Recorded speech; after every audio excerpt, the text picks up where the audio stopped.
It is the preview show with Neil Atkinson, Kev Walsh and Stu Wright to talk about Liverpool versus Chelsea. And it's been dead interesting before we've started, to be honest with you, listening to these two talk.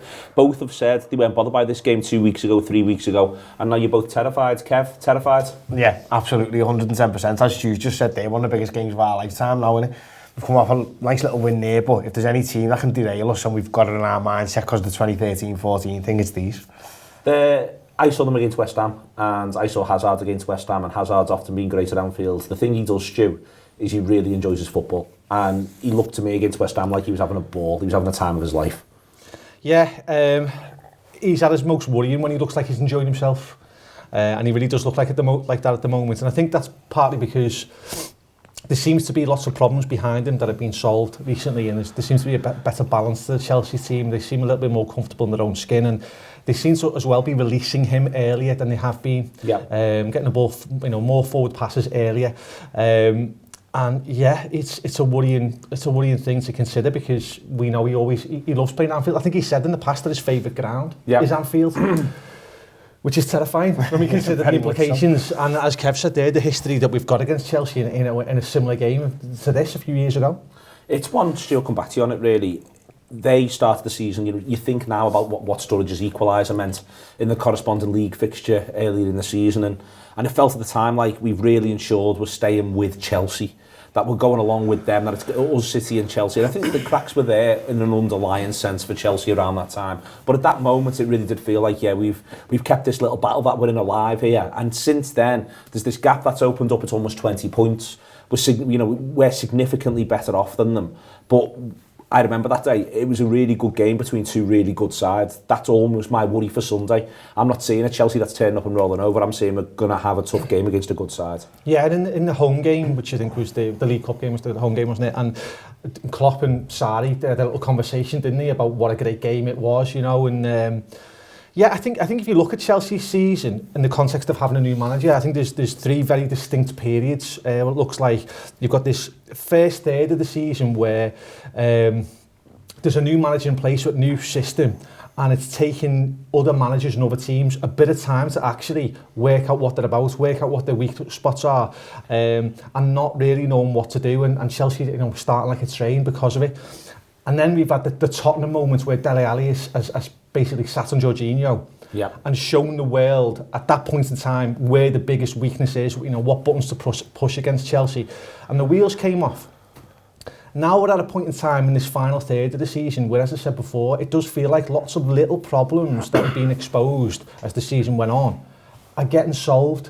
The midfield looks far more robust now. With the fact that Loftus-Cheek now seems to have got himself a regular place in the team, it just gives them so much more power that they didn't have before. Jorginho seems as well like he's become a little bit more adept, and it's gone under the radar, this little bit of avoiding the press. He's always been the person that they want to play through. What people don't really seem to notice with him is the reason they do that is because he's very, very good at drifting into spaces which are hard for the opposition to pick up and press.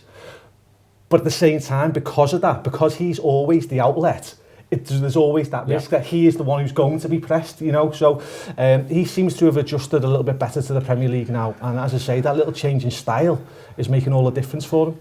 It's worth remembering, Kev, that no matter what happens now in this season, we know what we want to see happen. We want this Liverpool season to go until June. And we also want to win the league for the first time since 1990.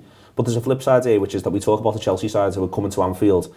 They don't need a win, but they could very much do without getting beat because they're locked in this battle for fourth. And that battle is none of our business. And if there's one thing to celebrate this season, it's that last two seasons, that battle's gone to the final day. It's done now. They can't catch us. No one can knock us out to the top four now. And you think about that shows the huge stride forward we've taken.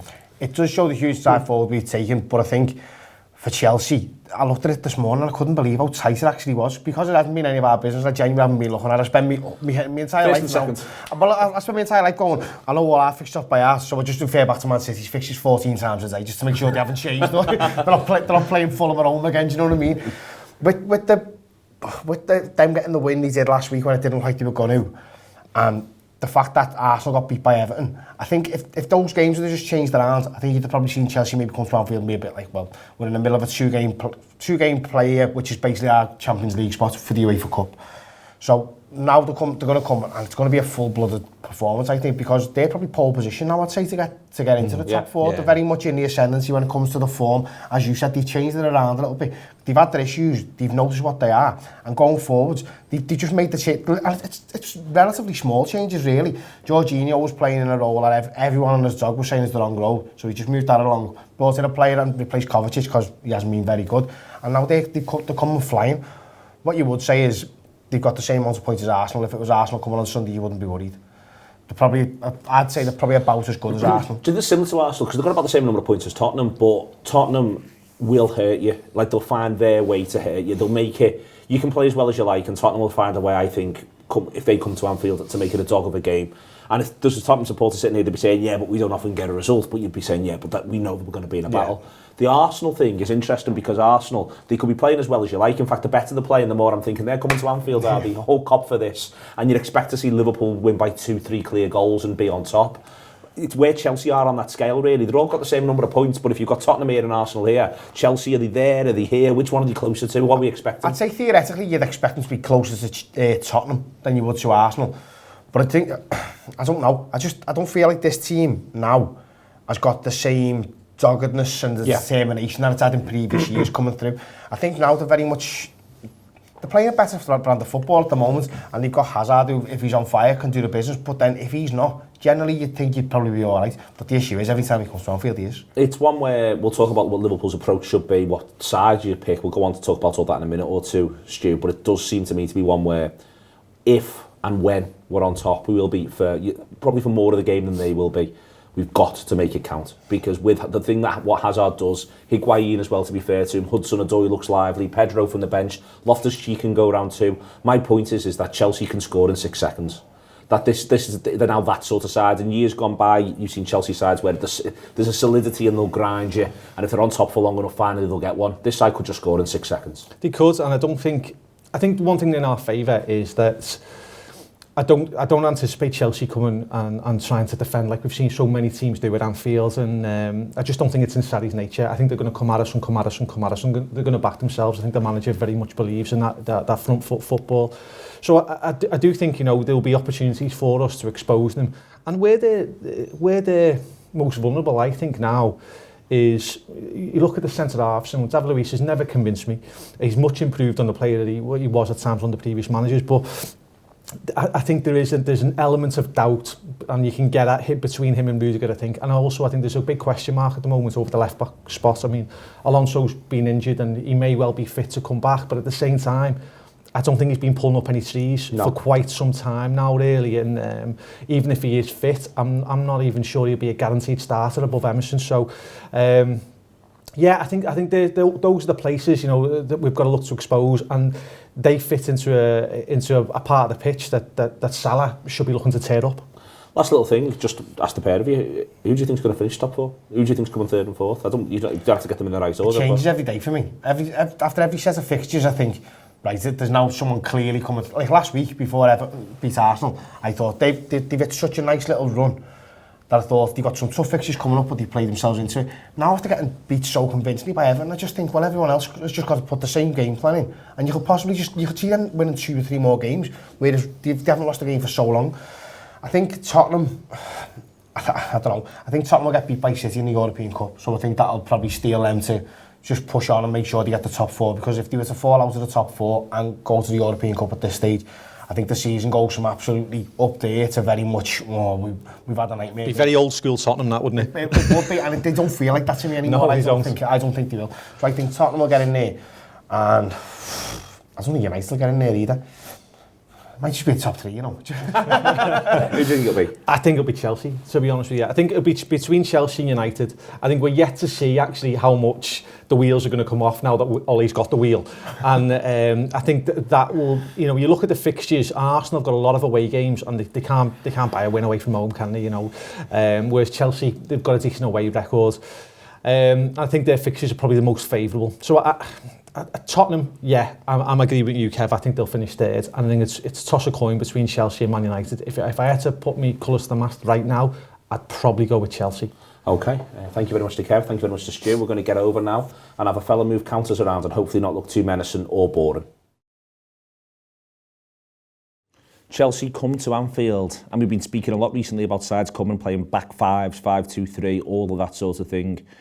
I don't think they're going to change. Sarri has changed from what I've seen from this Chelsea side. He's changed personnel, certainly, but I think that the approach has changed ever so slightly. I don't think he's as wedded to what he was at Napoli and what he brought through early on in Chelsea's as his time at Chelsea. I think what he's done is he's reassessed a little bit. The main area where he's reassessed is it's no longer Kovacic, Kante and Jorginho in something that looks a little bit like that. I think what he's reassessed into is Kante, to me at least, looks as though he plays a little bit deeper. He still arrives in the final third more than Jorginho does, but that's the point, it's arriving. It's not the idea that he's present, pushing up this side of the pitch, looking to move forward as part of this five. I think he becomes the fifth rather than starts as it, if you see what I mean. And then what you've had here as well is that with Kovacic not being as important, without that being a midfield three that circulates a little bit more, Barkley and latterly Loftus-Cheek have got closer and closer to getting into that first 11 on a regular basis, and right now you'd say that the man in possession of the shirt for the league games is Loftus-Cheek. Going through the rest of the side, obviously Kepa in goal, you've got Azpilicueta, it'll be Rudiger, it'll be Luiz, be really surprised if not. Probably Emerson at left back, might go Alonso, I think it'll be Emerson. As discussed, the midfield there. I'd expect Hudson-Odoi to start, I'd expect Higuain to start, and obviously Eden Hazard to start. Now, we're recording this before they play Slavia Prague. He's ended up in a nice place, Sarri. There's been a lot of criticism of him not using Hudson-Odoi enough this season. There's minor murmurings amongst the Chelsea faithful around Higuain, as Stu discusses on this show. But for me, Higuain and Giroud, well, they're much, and I mean that as a compliment, to be honest with you. It feels as though I've just talked them down. I think they're both really good players, they're both really good number nines, and what that means is that Sarri can start one of them in Europe and start one of them in the league and not really see a drop-off. Pedro was at the end of his career, Hudson-Odoi at the start of his career, but again, in terms of what they're bringing this Chelsea side at the minute, they're much. Barkley, Loftus-Cheek, I like Loftus-Cheek a lot. There's a 90-minute question around him, but I think he looks a really good player. Barkley, Everton have never replaced him, and as much as you want to laugh at him, you know, I think that he's a really good player who's creative at times. Again, much, but in a good sense. My thing is they're all much in the category of a side that's going to come third or fourth this season, not one that can match Liverpool or Manchester City over the course of a campaign. That's why we are where we are and they are where they are, but that doesn't mean they can't hurt us, and it certainly doesn't mean Eden Hazard himself can't hurt us over the course of the game. It's the one to look out for, we all know it. It would be lovely if Eden Hazard started against Slavia Prague and felt a tiny little bit of a problem, meaning he couldn't face this game at Anfield, but really, he's the main man, he's the man that Liverpool are going to have to deal with. He's an exciting footballer, in many senses he's a joy to watch. Let's hope he isn't on Sunday. Tons of sense there from that fella, fair play to him. I'm back with Kev and with Stu. There is a thing, isn't there, Kev, around Liverpool's approach to this. We'll come on and talk about specific personnel first and foremost, but if ever I actually wanted to summon some spirit of last season, of maybe even 13-14, of the idea that Liverpool start with a massive first 20, first 30, I think if there's a side in that top six, you can absolutely demoralise with quality over time, over a short period of time. I think it could be this Chelsea side. Definitely, yeah. And I think you've seen from the Porto game yesterday, we come out of the block and it very much looked like a performance that said we're going to get our goals and we're going to take the game from there rather than we're going to ease into it. I think a lot of the league games this season, you've seen us be very comfortable at 0-0 up to whatever point in the game it is, be it 90+6 against Everton, do you know what I mean? We've very much been attack, but in a controlled way. I feel like now, you're right, I think you can see Chelsea as an opportunity to go out there, just absolutely pound them. Give them absolutely hell for 20 minutes, 30 minutes of the first half and then see where you're after that. Because I think if we do that, and with the way the players are playing, the fact that everybody's back on form, the fact that you're probably going to have Fabinho sitting in and Henderson joining in the press with whichever other midfielder you've got, I think that's definitely the way forward for Liverpool. You agree with that? Firstly, do you agree with that as an approach? And secondly, do you think that's the approach you're going to see? I actually think we might be fairly cautious. You know, we've gotten used to seeing Liverpool over the course of this season suss out the opposition in the first 20 minutes. I really wouldn't be surprised if that's what happens, and I think he might be a bit more pragmatic in midfield. I think we'll try and suss them out, and then I think we'll take it from there, ride our punches in the first 20 minutes, and then go from there. But this game, to me, this game is breaking point in the title race for me, psychologically for Man City, because all along, they'll have been looking at our fixtures in the same way that we're looking at theirs, and they'll have pinpointed Tottenham, Southampton away, Chelsea at home, Liverpool will drop points in one of those games, the bound to. We take maximum points from those 3 games, and they've seen the fixtures that we've got left. And listen, none of them are a walk in the park, but psychologically, I think this could be breaking point for them. If there was going to be one for Manchester City, it would be the point of us applying maximum pressure by beating Chelsea on Sunday. That's why, to me, this game is absolutely, it's bigger than we realise. I think this game, I think it's bigger for Manchester City almost than it is for us. Do you know what, Nat? Do you know why I agree with you and why I think it is so important is because they've been playing nobody FC every week up to this point, and we've come through this absolutely horrible period of fixtures. If we get another 3 points on Sunday, they then come out of what is an easy run of fixtures for them into an absolute dog of an April. So not only are they down that we're still on the tails, they're thinking, oh my God, we've got 10 games in the next however many days it is, and there's some absolutely horrible fixtures in there with really short breaks in between them. I think that could be the psychological killer for them. Given the fact that we haven't got a short break, we're Tuesday, Sunday, Stu, would you change it? Would you look at the, obviously Robertson back in at left back, you would have expected, which throws Milner into the equation. He selects Lovren for the game midweek. Does he persevere with him? He's actually got 4 or 5 little selection questions. What are you expecting from him? What would you do? I wouldn't be surprised if Matip comes back in and then Lovren plays a Porto. I wouldn't be surprised actually if that becomes a bit of a pattern and Matip plays the Premier League games and Lovren plays the Champions League games, because actually getting Lovren to be able to play 2 games in a week has proved so difficult anyway, for his entire Liverpool career. So that might make sense actually to alternate them. Robertson, as you say, a given. I personally would bring in Gini for Keita. Keita was great last night, he was tremendous, and there's so much potential there, but I'd like him as a little pocket rocket surprise off the bench with 30 to go if we need him, break glass, release Keita. I think bringing Gini in alongside Henderson and Fabinho makes tons of sense, particularly if we're going to try and suss them out, if we're going to try and make sure that we're winning the midfield battle, which could be quite a tough one against Kante and Ruben Loftus-Cheek. So that makes sense to me, and then the front 3 are the front 3. But I will say this, I would leave Milner out and be looking to play him away at Porto in midfield. But I wouldn't be surprised if the manager wants to get Milner on the pitch on Sunday against Chelsea. I'd be surprised if Milner played in the midfield, to be honest. I agree with you. I think you'll have Wijnaldum come in for Keita, but I think the reason for that will be you sit Fabinho back and you say to Henderson and Wijnaldum, first 20, first 30, don't let them settle on anything and go for the way we did last season, where one of our best forms of attack was nicking the ball back off their midfielders in a dangerous area, threading a little ball through to our forwards. I think if you think about that and you have Fabinho sitting there in case they do break, because he does the work of 2 men. He's absolutely brilliant in that role. Henderson looks like a man who's been let off the leash at the moment, so you've got to keep that going. And I think a fresh Wijnaldum after a week off, because he has looked leggy, but in these big games, they're the ones where he always comes alive for Liverpool. They're the ones where he's most likely to score, and I think they're the ones where he does his best job. So I think the midfield of that 3 gives us the impetus first half to go out and try and get a goal, maybe get 2 goals. And it also, that midfield's relatively narrow, which means the fullbacks can bomb on, but again, be covered either way. So I feel like that midfield just sets everything up around it for goals in the first half. In defence? I'd love him for me all day. I think he's the much better player. I think Matip's done a fine job. There can be no complaints about him. But when it comes to holding on to an attacker who can terrify you, and he really does. Listen, Hazard could make Van Dijk look stupid, so we can certainly do that to Matip or Lovren. But I just feel that Lovren has got that little bit of extra aggression, that little bit of extra nous, where he might take a stud down the back of his ankles. These things that we don't want to see in the game, well, I want to see them. I want to see someone get hold of him, and I want to see them take him out of the game, because that's what teams have done to us. That's why we didn't get a European Cup last year, because Ramos knew what he had to do, done it for the team, put one on the goalie as well. Lovren's more likely to do that. The only problem you'd have with Lovren is sometimes he gets himself a little bit too hyped up and he can go the other way. But I think the way he played last night, I thought he was absolutely excellent, and I think he deserves his place again. Just to add to that, Neil, my instincts would be to go with Lovren too, but I think I would go with Matip simply because Lovren, as you say, can dive in at times, and if you're an Hazard or a Callum Hudson-Odoi, you're looking for a player who will dive in, you're looking for a player who will make the first move, and then you're away and you pass them. Whereas Matip, I think he is more cautious, he makes us a little bit more anxious, but that caution might not be a bad thing against Chelsea. No one's putting Gomez right back?